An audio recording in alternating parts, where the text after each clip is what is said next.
정리정돈하는 과정은 제거하고 교체하는 과정이다. 인생의 선택도 없애고 바꾸는 과정이 되어야 한다. 관건은 무엇을 퇴출시킬 것인지가 아니라 마지막에 무엇을 남길 것이냐다. 싫어하는 일이나 사람을 억지로 받아들이지 말고 좋아하는 일을 위해 선별하려 노력하자. 넘치는 옵션 말고 과감한 용기가 필요할 때 그래도 좋은 날이 더 많을 거야.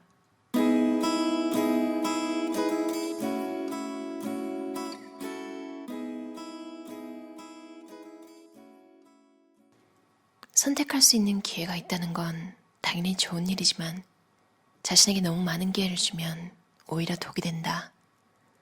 컬럼비아대 쉬나 아이엔가 교수는 사람이 어떻게 선택을 하는지에 대한 전문 연구를 진행했다. 그는 선택지가 너무 많으면 오히려 형편없는 선택을 한다. 퇴직 및 투자처를 선택할 때나 생애 다른 중대한 선택들을 할 때도 마찬가지다 라고 말한다. 그러나 선택의 여지가 많다는 건 매력적인 일이다. 적어도 선택의 여지가 없는 것보단 낫지 않은가?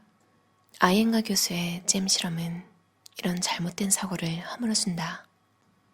그는 팀원들과 함께 진행한 고객의 잼 구입 의향 테스트를 통해 한 가지 사실을 발견했다. 매대 24종의 잼과 6종의 잼을 진열하고 시식하도록 했다. 24종을 진열했을 때 더 많은 사람을 시식에 유도할 수 있었지만 최소 한 병은 구매해야 하는 상황에선 6종 잼의 시식 매대에서 사람들이 더 쉽게 지갑을 열었다. 참 아이러니한 현상이다. 내 생활에서도 이런 일이 자주 벌어진다. 강한 호기심의 소유자인 나는 낯선 걸 용기 있게 시도한다는 장점과 종종 선택장애에 부딪힌다는 단점이 있다. 한 번은 친구와 카페에서 만나기로 약속했다가 선택의 어려움에 빠졌다. 그 카페에서 주문 가능한 식사 메뉴는 간단하나 중식 위주였다. 우리 테이블 담당 직원이 메뉴판을 가져온 후에야 나와 친구는 소고기 비빔면, 일식 치킨 등과 비슷한 메인 메뉴도 주문할 수 있다는 사실을 알았다. 음식 사진만 봐도 배가 고팠던 터라 메인 메뉴를 주문하기로 마음을 바꿨다. 그런데 페이지를 넘길수록 메인 메뉴 가짓수가 많아져 고르기가 어려웠고 동행한 친구도 깊은 고민에 빠졌다. 그렇게 20분을 훌쩍 넘겨서야 주문할 음식을 결정했다. 간단히 말해 과도한 옵션은 나쁜 선택을 부르고 선택의 여지가 너무 많으면 선택하길 포기한다. 또 선택의 동력을 잃으면 마음에도 없는 걸 수동적으로 선택하거나 별로 좋아하지도 않는 걸 선택하도록 끌려간다. 문제는 요즘 사람들이 옵션 폭발 시대에 살고 있다는 것이다. 선택할 게 많고 선택의 자유도 있는 듯 보이지만 새로운 고민도 많아지는 경우를 자주 본다. 어떻게 하면 올바른 선택을 할 수 있을까? 선택사항이 너무 많으니 사람들은 자신도 모르는 사이에 선택 장애에 빠지고 마음에 드는 인생을 가질 기회를 놓쳐버린다. 최근에서야 뺄셈의 철학을 실천하는 사람들이 늘고 있다.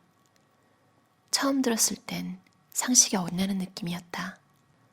소유는 많을수록 좋은 게 아닌가? 하지만 많으면 허비하게 되니 돈 낭비, 정신 낭비다. 그럼 선택장애를 어떻게 극복할 수 있을까? 관건은 선택을 어떻게 축소하느냐이다. 물건을 사든 인생 방향을 결정하든 지금 걷는 길부터 잘 지나가자. 나는 수납 잘하는 법을 배우는 데 흥미가 있고 물건을 정리할 때마다 그 의미를 깨닫는다. 먼저 좋아하지 않는 것부터 버려야 한다. 그래야 좋아하는 걸 담을 공간이 생긴다. 집의 인테리어 공간이나 마음의 공간에 똑같이 적용되는 개념으로 먼저 마음을 잘 정리해야 일을 잘 처리할 수 있다. 수납을 하다 보면 물건을 어떻게 정리해야 좋을지 고민하게 되고 나아가 제한된 공간을 어떻게 활용할지를 골몰하게 된다. 공간의 크기는 고정적이지만 사람이 쓰는 물건은 세월에 따라 쌓이므로 무엇을 남기고 무엇을 버려야 하는지는 내면을 정리하는 과정이기도 하다. 최근 10년간 전 세계로 휘어잡은 정리 전문가 곤도마리의 정리관을 무척 좋아한다. 어떤 물건을 남기고 싶은지 생각하지 말고 어떤 물건이 필요하지 않은지를 먼저 생각하라. 어떤 물건이 필요할까를 생각하면 아까운 마음에 다 남기고 싶다. 불필요한 물건에 집중하면 좋아하지 않는 물건의 형체가 비교적 명확해진다. 마찬가지로 내가 하고 싶은 일이 뭔지 아는 건 당연히 중요하지만 때론 해선 안 되는 일이 뭔지 아는 게 더 중요하다. 시간관리 기술에서 하지 말아야 할 리스트를 작성하는 것과 비슷하다. 인생도 똑같다. 지금 내가 무슨 일을 좋아하는진 몰라도 무슨 일을 좋아하지 않는진 알 수 있다. 뺄셈 원칙을 응용해 옵션을 간추리고 에너지는 축적하자. 퇴사 후 방황하는 시간을 겪고 나서 눈앞에 기회가 있다고 해서 그게 전부 진심으로 원하는 일은 아니라는 걸 차츰 판단할 수 있게 되었다. 어쩌다가 타인의 기대를 감당하게 되는 경우가 있는데 그건 꼭 해야 하는 일이라며 스스로를 설득하기도 한다. 타인의 시선으로 마음이 타들어가 아쉬움이라는 상처가 되고 난다. 불순물이 된 물 한 컵을 아무리 흔들어봤자 물과 불순물은 한데 섞여 있지만 물컵을 가만히 테이블에 올려놓으면 불순물이 점점 가라앉아 분리되는 것과 같은 논리다. 사람 마음도 똑같다. 스스로 평온을 찾거나 당분간 사람들과 거래를 둬야 좋아하는 일과 좋아하지 않는 일을 분간할 수 있다. 올바른 선택이란 게 결정과 똑같은 말로 보이지만 그 이면은 여러 불확실한 요소들로 이루어져 있다. 우리에게 필요한 건 넘치는 옵션이 아니라 과감한 용기다. 가고 싶은 길을 찾을 수 없다면 우선 현재의 길을 충실히 가자. 무슨 일을 해야 할지 불확실하다면 우선 싫어하는 게 뭔지 자문해보자. 내가 좋아하는 게 뭔지 알려면 시간이 꽤 필요하겠지만 적어도 노력이란 거라며 젊음에 미안하지 않은 시간을 보낼 수는 있을 것이다. 지금 왜 하는지 모르는 일들이 시간이 가면서 분명해지는 날이 올 것이다. 지금 인생의 어느 단계에 있든 나이는 시간을 느끼는 방법일 뿐이며 삶을 느끼는 것은 영원이다. 자신을 얽매지 말고 많이 긍정하자. 자신의 속도가 느리다는 걸 알고 있는 사람은 조금 일찍 출발하자. 눈앞에 길이 없으면 자신을 밀며 앞으로 나가자. 삶의 쿠키 영상은 마지막까지 버티는 사람에게 주어진다. 아직 성과가 이루어지는 과정일 뿐 현실로 바뀌지 않는 노력은 없다. 삶이 우리를 공격하겠지만 갈고 닦이다 보면 스스로 빛을 발하는 날이 올 것이다. 일이 잘 풀리지 않을 때 자신을 격려하는 법을 연습하고 타인의 시선이 곱지 않을 때 앞으로 나가도록 자신을 일으켜 세우자. 무슨 일이 생겨도 또 어떤 어려움을 만나도 안 좋은 일이 지나갈 때까지 스스로 버텨낼 수 있는 사람이 되자. 내가 가진 것에 집중하는 게 좋다. 샅샅이 뒤져도 나오지 않던 물건이 어느 날 갑자기 눈앞에 나타나는 것처럼 아무리 애써도 잊을 수 없는 사람이 어느 날 갑자기 나와 무관하게 느껴지는 것처럼 말이다. 가질 수 없는 게 아니라 가진 것에 집중하자. 주위에 소중히 여길 만한 일이 많고 스스로 자랑스럽게 여길 만한 일도 많다. 내 페이스대로 앞으로 가면 된다. 삶은 나만의 방식으로 물든다. 가질 수 없는 것에 연연하느니 가진 걸 아끼는 게 낫다. 더 좋아질 수 있는 방향으로 자신을 계속 밀고 또 밀면 어느 날 더 좋은 일이 자연스럽게 턱하니 나타날 것이다. 지나간 삶을 원망하지 말자. 현재는 과거가 쌓여 이뤄진 것이니 마음에 들지 않으면 바꿔나가자. 원망할 삶을 살지 말자. 미래는 현재의 내가 결정하는 것이니 지금부터 추진해 더 나은 미래를 만들자. 완벽할 수 없지만 여러 가능성으로 충만하기에 인생은 기대할 가치가 있다. 지금의 노력으로 점점 더 내가 좋아하는 모습에 가까워질 수 있다. 지금 어디에 시간을 쓰느냐에 따라 미래가 결정된다. 내가 좋아하는 삶을 살아보자. 어떠셨나요? 아이얼원 저자의 그래도 좋은 날이 더 많을 거야 라는 책이었어요. 펴낸 곳은 윤호북스고요. 번역은 한수희 번역가님이 하셨어요. 아열원 저자의 전작들도 제가 리뷰한 적이 있는데요. 앞으로 좋은 일만 있을 나에게, 그리고 나는 내가 잘 됐으면 좋겠다.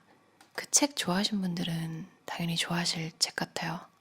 그러니까 마냥 위로하는 건 머리가 안 받아들여지고 또 너무 딱딱하게 이래라 저래라만 된 자기계발서는 조금 읽기가 불편한, 그러니까 뭔가 힘든 날 있잖아요. 위로는 받고 싶은데 또 마냥 위로로 숨고 싶진 않은 거예요.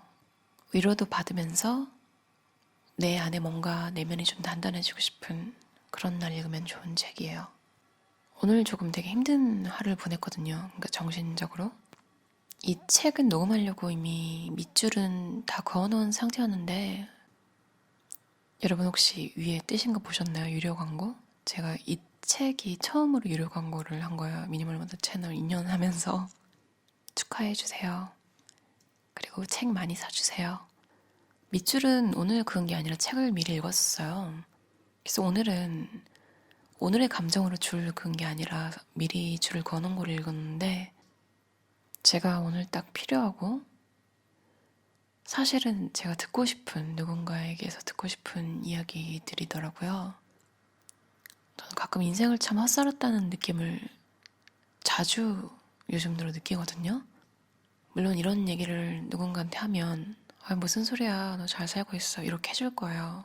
착한 사람들이기도 하고 누가 이렇게 얘기할 때 누가 거기다 대고 그래 얘 너 좀 헛살았다 이렇게 하지 않을 거 아니에요. 사실 그래서 사람을 만나면 위안을 받기 좋은 건 아는데 내면에서 스스로 납득이 가야지 내가 딛고 일어설 수가 있잖아요. 그리고 여러분도 가끔 느끼셨을 거예요. 얼굴을 보면서 누군가에게 위안을 받을 때 내가 그걸 받아들일 수 있는 날이 있고 안 되는 날이 있잖아요. 뭔가 자존심이 상하고 창피하고 자존심보다는 창피한 게 더 큰 것 같아요.